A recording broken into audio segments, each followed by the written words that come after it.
উত্তরবঙ্গের মানুষের ঝাল ঝাল চচ্চড়ি হলে মনে হয় আর কিছু লাগে না। তাই তো আজকে রান্না করে খেলাম। আসসালামু আলাইকুম। সকালবেলা ঘুম থেকে উঠেই আজকে দেরি করে উঠেছি, উঠে এখন রান্না বান্নানে ব্যস্ত হয়ে পড়লাম। কারণ সকালবেলা উঠে তো কেউ খাওয়া দাওয়া করেনি, যেহেতু সারেলের আজকে শেষ পরীক্ষা। ছেলেকে পরীক্ষার জন্য পাঠিয়ে দিয়েই রান্না বান্না নিয়ে ব্যস্ত হয়ে পড়েছি। তো এখানে কি রান্না করব আজকে ভাবলাম, সবার সময় তো তাদের পছন্দই রান্না করি। আজকে না হয় আমার পছন্দের একটু চচ্চড়ি খাওয়া যাক, সাথে দেখি তাদের জন্য কি রান্না করা যায়, তার পাপা এবং বাচ্চাদের জন্য। তো এখানে 3টা বেগুন নিয়েছি, আর নিয়েছি শলুক পাতা। শীত আসা মানেই শলুক পাতার আগমন ঘটা, আর এই শলুক পাতা দিয়ে চচ্চড়ি খেতে আমরা উত্তরবঙ্গের মানুষ খুব পছন্দ করি। আমার তো খুব পছন্দনীয় একটা খাবার। তো এখানে সবজিগুলো কেটে নিচ্ছি, সুন্দর করে বেগুনটা কেটে নিচ্ছি।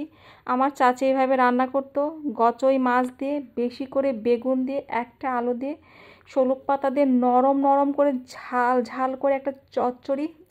জমে যায় খাবারটা। আমার তো এখনই জিভে পানি চলে আসছে, মনে হচ্ছে আবার একটু চচ্চড়ি মাছের চচ্চড়ি রান্না করে আবার একটু মজা করে খাই। যাই হোক, তো এখানে কদরটা নিয়ে নিচ্ছি কেটে, সুন্দর করে সবগুলো সবজি কেটে নিলাম। এখানে এই তো গচই মাছ আর পুঁইয়া মাছ না কি বলে, যাই হোক বৌ মাছ, এই মাছটা দিয়ে সুন্দর করে এখন ধুয়ে নিতে হবে। ওগুলো ধোয়া হয়নি, মানে কোনো রকমের ধোয়া, সুন্দর করে ঘষে একটু ধুয়ে নিব। তো এখানে চচ্চড়ি কেটে নিয়েছিলাম, পেঁয়াজটা দিয়ে এই তো বেশি করে ঝাল দিচ্ছি। আজ কিন্তু ঝাল ঝাল হবে, ঝাল ছাড়া কথা হবে না। এখানে একটু হলুদের গুঁড়া আর লবণ দিয়ে, আর সয়াবিন তেলটা আজকে একটু বেশি ঢেলে পড়ে গেছে। তাতে সমস্যা নাই, একটু বেগুন দিয়ে নরম নরম চচ্চড়ি তো, একটু তেল হলে বেশ মজা হবে। তেল তেল চচ্চড়ি খেতে ভীষণ মজা। তো এখানে মেখে টেকে নিয়েছি, সুন্দর করে নরম করে একদম মেখে নিয়েছি। মাছটা ধুয়ে সুন্দর করে একদম মেখে নিয়েছি, মাছটাও দিয়ে দিয়েছি। তো এখন আমি আবার এই তো ছেলে মেয়ের জন্য ভাবলাম, ওদের তো এত ঝাল ঝাল চচ্চড়ি নাও খেতে পারে, তো ওদের জন্য আবার লাল শাক ভেজে নিচ্ছি। কারণ তাড়াতাড়ি করে সবাই দুপুরে খাওয়া দাওয়া করবে, সকালে যেহেতু কেউ খাওয়া দাওয়া করেনি, দুপুরের জন্য যেহেতু রান্না করছি, রাতে যাই হোক একটা কিছু করে নিব। আর এখানে লোট্টে শুটকি ভুনা কালকে রাতে করেছিলাম, ভীষণ মজা করে, দেখতেই পাচ্ছেন ঝাল বেশি করে দিয়ে।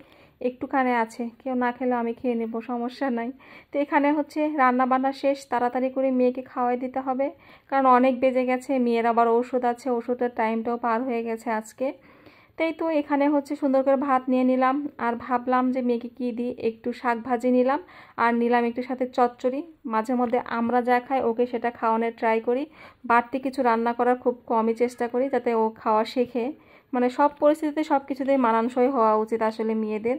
কারণ শ্বশুর বাড়ি গেলে যাতে সমস্যা না হয় যে আমি এটা খাবো না ওইটা খাবো না, সব কিছু যাতে খেতে পারে, এই জন্য। আর এসেই দেখছি মেয়ে কি সুন্দর করে খুঁটি বাসন খেলছে। এটা ছোটোবেলায় কে কে খেলেছেন? আমিও খেলেছি, খুব ভালো লাগতো। আর লাল শাক, লাল শাকের কথা নাই বলি। এই তো দেখতে পাচ্ছেন, লাল শাক দেখতে লাল কালার ছিল, কিন্তু রান্নার পরে দেখুন সবুজ শাক হয়ে গেছে, মানে ডাঙার শাক। আগে যখন ছোটোবেলায় ভাত মেখে খেতাম, তখন কিন্তু লাল শাক দিয়ে পুরো ভাতটা লাল কালার হতো, খেতে কিন্তু ভীষণ মজা লাগতো। এখন আর আমার খেতে ইচ্ছা করে না কেন জানি লাল শাক। এই তো এখানেই তো মেয়েকে খাওয়াতে নিচ্ছিলাম, দেখতেই পাচ্ছেন। বাচ্চাদের খাওয়ানো যে কী যে একটা প্যারা, সেটা আর বলে বোঝানো যাবে না। তাদেরকে খাওয়াতে গেলে অনেক কষ্ট করতে হয়। সবাই ভালো থাকবেন, লাইক কমেন্ট করতে কিন্তু ভুলবেন।